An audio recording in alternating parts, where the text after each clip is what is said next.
আসসালামু আলাইকুম। Walton smart fridge presents game অ্যানালাইসিসে সকলকে আমন্ত্রণ। ফ্রান্সের লেজেন্ড টিয়েরি অনরি একটা মন্তব্য করেছেন, লিওনেল মেসি একটা সময় ফ্রি কিকে খুব বেশি পারদর্শী ছিলেন না, কিন্তু বর্তমানে তিনি বিশ্বসেরা ফ্রি কিক টেকার্সদের মধ্যে একজন। বার্সেলোনার সাবেক কোচ একটা মন্তব্য করেছেন, লিওনেল মেসি একটা সময় ফ্রি কিকের প্র্যাকটিসের সময়টাতে বলের উপর বসে থাকতেন, ফ্রি কিক নিতে চাইতেন না, কারণ সে সময়টায় দলে রোনালদিনহো ছিলেন, ডেকো ছিলেন, রাফায়েল মার্কুয়েজ ছিলেন। তিনি বলেছিলেন যে এটা তাদের সময়, তাদেরকেই ফ্রি কিকটা নিতে দেন, আমি একটু পারদর্শী হই, পরে আমি ফ্রি কিক নেব। সেই জায়গা থেকে লিওনেল মেসি এখন মাঠের সব দিক থেকে ফ্রি কিক নিতে পারেন, সব দিক থেকে ফ্রি কিকে তিনি ম্যাজিক দিতে পারেন। এটার পেছনের কারণটা আসলে কি, সেই ব্যাপারটাই বিশ্লেষণ করতে চাই। কারণটা অবশ্যই প্র্যাকটিস, কিন্তু এই প্র্যাকটিসের পেছনের সায়েন্সটা আসলে কোথায়? পৃথিবীর বিভিন্ন আন্তর্জাতিক জার্নাল, আন্তর্জাতিক গণমাধ্যমের আলোকে এই আলোচনাটা করতে চাই। দর্শক বলে নেই, এই আলোচনাটা করার আগে, বিশ্লেষণটা করার আগে গবেষণাটা আমি আন্তর্জাতিক বিভিন্ন গণমাধ্যমের যে গবেষণা আছে কিংবা আন্তর্জাতিক বিভিন্ন জার্নালের যে গবেষণা আছে, সব কিছুকে কোলাপ করে এই গবেষণাপত্রটা তৈরি করেছি।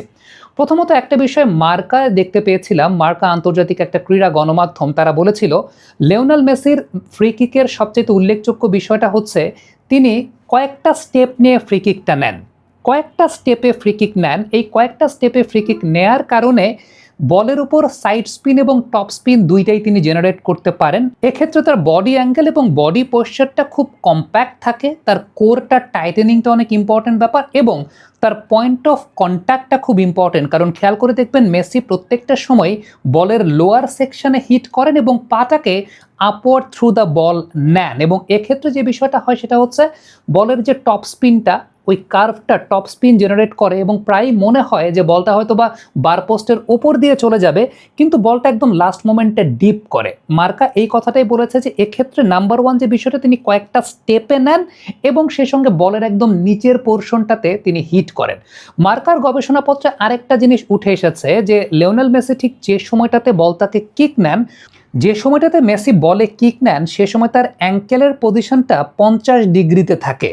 তার মানে his entire boot is on the ground. মার্কার গবেষণাপত্রে এই বিষয়টা এসেছে যে এই যে আমরা যেটা বলছিলাম যে লিওনেল মেসি একদম নিচে, মানে বলের নিচে কিকটা করেন, এই নিচে কিক করার সময়টাতে ম্যাক্সিমাম ক্ষেত্রে বা 90% ক্ষেত্রেই তার অ্যাঙ্কেলের অ্যাঙ্গেলটা থাকে 50 ডিগ্রি, অর্থাৎ পুরো বুটটাই মাটির ভেতরে থাকে, মানে গ্রাউন্ডের উপরে থাকে, বলের নিচে থাকে তার পুরো বুটটাই। সো এইটা আলটিমেটলি তার একটা অনেক বড় বৈশিষ্ট্যের জায়গা যে স্ট্রাইক করার সময়, এবং এর মাধ্যমে যেটা হয় তার বডি স্টেবিলিটি, বডি ব্যালেন্স এবং বডির কন্ট্রোলটা অনেক বেশি মাত্রায় থাকে। বার্সা ইউনিভার্সাল আরেকটা জার্নাল তারা প্রকাশ করেছিল এবং সেই জার্নালে তারা একটা বিষয় বলেছিল যে লিওনেল মেসির free kick one of the rarest free kicks, যেখানে নিউটনের প্রথম সূত্রটা কাজ করে এবং ম্যাগনাস এফেক্টটা কাজ করে। এই ম্যাগনাস এফেক্টটা কিভাবে কাজ করে সেই বিষয়টা যদি আমি আপনাদেরকে একটু বোঝাতে চাই, তাহলে লিওনেল মেসির ফ্রি কিকে perfect direction with perfect velocity এবং উইথ পারফেক্ট স্পিনে তিনি বলটাকে স্ট্রাইক করে থাকেন। মূলত যে সময়টাই তিনি আসলে বলটাকে স্ট্রাইক করেন, যেটা আমি এর আগে বলছিলাম যে একেবারে বলের নিচের পার্টে 50 ডিগ্রি অ্যাঙ্গেলে তার অ্যাঙ্কেলের জায়গাটা, এবং সেই সঙ্গে বলের নিচের পার্টে তার পায়ের পুরো অংশটাই, বুটের পুরো অংশটাই থাকে।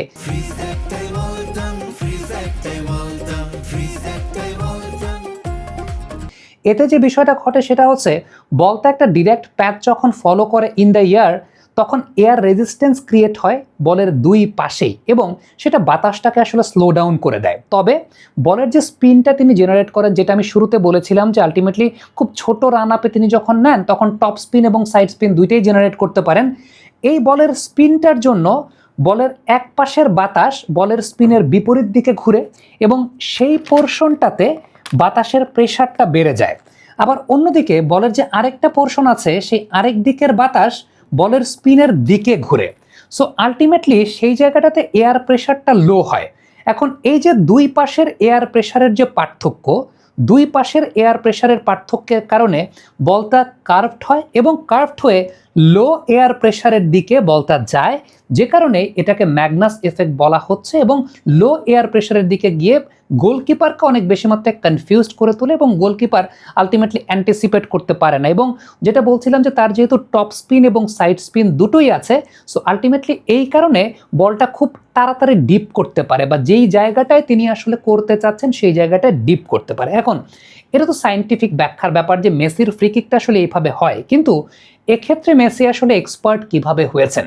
মেসি এক্ষেত্রে এক্সপার্ট হয়েছেন থ্রু প্র্যাকটিস করতে করতে তিনি এক্সপার্ট হয়েছেন। তিনি সামনে ম্যানিকুইন ডল রেখে ঘন্টার পর ঘন্টা প্র্যাকটিস করতেন। তিনি জানতেন যে তার সেই লিমিটেশনের জায়গাটা আছে। 2006-07 এই মৌসুম পর্যন্ত তিনি কখনোই আসলে বার্সেলোনার হয়ে ফ্রি কিক করতেই যান নাই।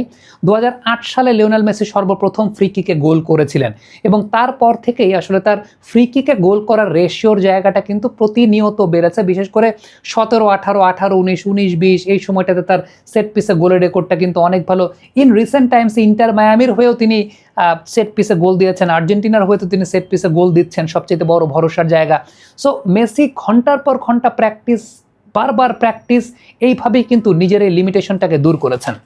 মেসি এই ব্যাপারটা আরেকটা কথা বলেছেন বিভিন্ন গণমাধ্যমে, সেটা হচ্ছে আর্জেন্টিনার সাবেক লেজেন্ড কোকো বেসিলি, তার কাছ থেকেও মেসি জেনেছেন যে আসলে ফ্রি কিকের বেসিক কেমন হওয়া উচিত। তিনি সেই কথাটা তাকে ইনস্ট্রাকশন দিয়েছেন এবং বলেছেন কখনো কখনো রিকওয়েলমের স্টাইলটাকে ফলো করার জন্য। 2010 বিশ্বকাপের সময় ডিয়েগো ম্যারাডোনা মেসিকে একটা ইনস্ট্রাকশন দিয়েছিলেন যে ফ্রি কিকের সময় খুব সহজেই বল থেকে পাটাকে সরাবা না। তো এরকম বিভিন্ন সাজেশন কিন্তু লিওনেল মেসি বিভিন্ন মানুষের কাছ থেকে নিয়েছেন এবং সেগুলোকে কোলাপ করে আলটিমেটলি তিনি আজকে ফ্রি কিকে নিজের এই অবস্থানটা ক্রিয়েট করেছেন বা এই অবস্থানটায় আসলে এসেছেন। দর্শক, এই অ্যানালিসিসটা এটা আমার ব্যক্তিগত অ্যানালিসিসের জায়গা না, এটা বিভিন্ন জায়গায় বিভিন্ন গবেষণাপত্র বিভিন্ন সময় প্রকাশিত হয়েছে। সেই গবেষণাপত্রগুলোকে কোলাপ করে আপনাদের জন্য বাংলা ভাষায় যাতে বুঝতে সুবিধা হয় সেই জায়গাটা বলার চেষ্টা করলাম। আমি নিজেও বোঝার চেষ্টা করেছি। আমার নিজেরও একটা কিউরিওসিটির জায়গা ছিল আসলে অনেক, যে লিওনেল মেসির ফ্রি কিকের সায়েন্সটা আসলে কী বা তিনি ফ্রি কিকটা আসলে কীভাবে নেন। সো যতটুকু পড়েছি, যতটুকু জেনেছি, মার্কা থেকে শুরু করে বার্সেলোনা, ইউনিভার্সালস, তারা যে সমস্ত গবেষণা করেছে সেই জায়গা থেকে যতটুকু বুঝতে পেরেছি আপনাদের সামনে তুলে ধরার চেষ্টা করেছে। আর যে ঘটনাগুলো আছে, দ্য অ্যাথলেটিকও মেসি একটা ইন্টারভিউ দিয়েছিলেন, সেখানেও সেই ব্যাপারে জানা গেছে যে কার কার কাছ থেকে তিনি সেই জায়গাটায় জানতে চেয়েছিলেন ফ্রি কিকের বেসিক সম্পর্কে। কমেন্ট বক্সে আপনাদের মন্তব্য, মতামত জানতে চাই, লিখে পাঠাবেন।